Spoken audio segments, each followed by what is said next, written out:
আসসালামু আলাইকুম রহমতুল্লাহি ওয়াবারাকাতুহু নাহমাদুহু সাল্লি আলা রাসূলিল কারীম ইন্না কুল্লা মা লাম ইয়াকুন আলা আহাদি রাসূলুল্লাহি সাল্লাল্লাহু আলাইহি ওয়াসাল্লাম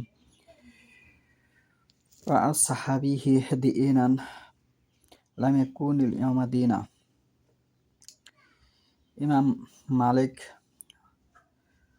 রহমতুল্লাহ আলাইহি তার শিষ্য ইমাম শাফি রহমতুল্লাহ আলাইহিকে বলেছিলেন যে নিশ্চয় যে সকল বিষয় রাসূলুল্লাহ সাল্লাল্লাহু আলাইহি সাল্লামের ও তার সাহাবীগণের যুগে দিন ছিল না, এ যুগে তা দিন হিসেবে গৃহীত হবে না।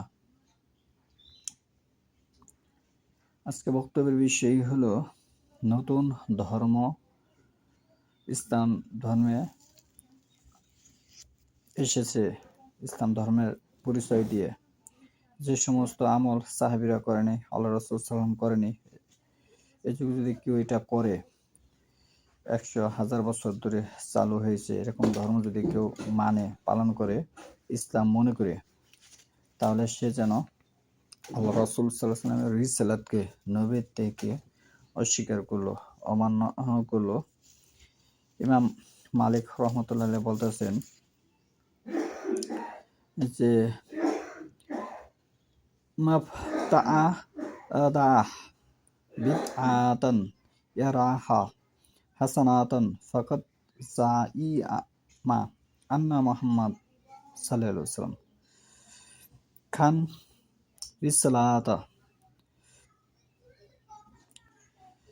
যে ব্যক্তি কোনো বেদাত চালু করে এবং মনে করে যে এটা ভালো কাজ, সে যেন এ দাবি করে যে মুহাম্মদ সাল্লাল্লাহু আলাইহি ওয়াসাল্লাম রিসালাতের খিয়ানত করেছেন, নাউজুবিল্লাহ। কেননা আল্লাহ তাআলা রাসূলের জীবন দশায় বলেন, আজ আমি তোমাদের দিনকে পূর্ণাঙ্গ করে দিলাম এবং তোমাদের প্রতি আমার নিয়ামতকে সম্পূর্ণ করলাম এবং ইসলামকে তোমাদের জন্য দিন হিসেবে পছন্দ করে নিলাম। সূরা মাইদা ৩ নম্বর আয়াত। তাহলে আল্লাহ রাসূল সাল্লাল্লাহু আলাইহি ওয়াসাল্লাম দুনিয়া থেকে বিদায় নেওয়ার পরেও অসংখ্য ধর্ম ইসলামের মধ্যে চালু হয়েছে এবং সে ধর্মের প্রতি শতকরা ৯৫ জন মানুষ ঝুঁকে পড়েছে, যা ভারতবর্ষের মধ্যে সবচেয়ে বেশি জনপ্রিয়তা ধর্ম হিসেবে পরিচিত হয়েছে। যারা এরকম কোনো কাজ করলো, ১০০০ বছর ধরে কোনো ধর্ম চালু করে সে ধর্মের প্রতি মানুষকে দাওয়াত দিল, সেজন্য আল্লাহর নবী শেষ নবী হযরত মুহাম্মদ সাল্লাল্লাহু আলাইহি ওয়াসাল্লামকে অস্বীকার করলো। সূরা মাইদার মধ্যে এভাবে এসেছে, আল ইয়াউমা আকমালতু লাকুম দীনাকুম ওয়া আতমামতু আলাইকুম নি'মাতি ওয়া রাদিতু ইসলামা দীনা। আমি তোমাদের ইসলাম ধর্মকে পূর্ণাঙ্গ করে গেলাম। তাহলে পূর্ণাঙ্গ ধর্মে পরে কোনো ধর্ম যদি স্টার্টিং হয়, এরকম সমাজে অসংখ্য ধর্ম আছে যেটা হজের চেয়েও বেশি গুরুত্বপূর্ণ দেওয়া হয় ভারতবর্ষের মধ্যে, সেটাকে তারা ইসলাম মনে করে, অথচ সেটার সাহাবীর কোনো স্বীকৃতি নাই, কোনো ইমাম বুখারী মুসলিমের কোনো স্বীকৃতি নাই, আল্লাহ রাসূল সাল্লাল্লাহু আলাইহি ওয়াসাল্লামের কোনো স্বীকৃতি নাই। আল্লাহ রাসূল ব্যক্তিগত কোনো কথা বলেনি।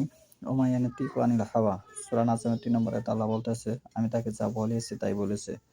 তার মানে আল্লাহর কোরআনের কোনো স্বীকৃতি নেই। কোরআনে প্রত্যেকটা জিনিস দুভাবে এসেছে, ভালো এবং মন্দ। যে কোরআনে এক জায়গায় এসেছে সালাত কল্যাণকরময় হবে এবং আরেক জায়গায় এসেছে সালাত দ্বারা মানুষ ক্ষতিগ্রস্ত হবে। ঠিক অনুরূপভাবে প্রত্যেকটা জিনিসই দুইভাবে এসেছে। কোরআনের ব্যাখ্যা বিশ্লেষণ আপনি নিজের মতো করে করতে পারবেন এবং সাহাবীরা করে দেখেছে, সেটা যদি গ্রহণ করেন তো সকলে এক রজ্জুর ভিতরে থাকা সম্ভব। তা না হলে সেখান থেকে আপনি দ্রুত বের হয়ে যাবেন।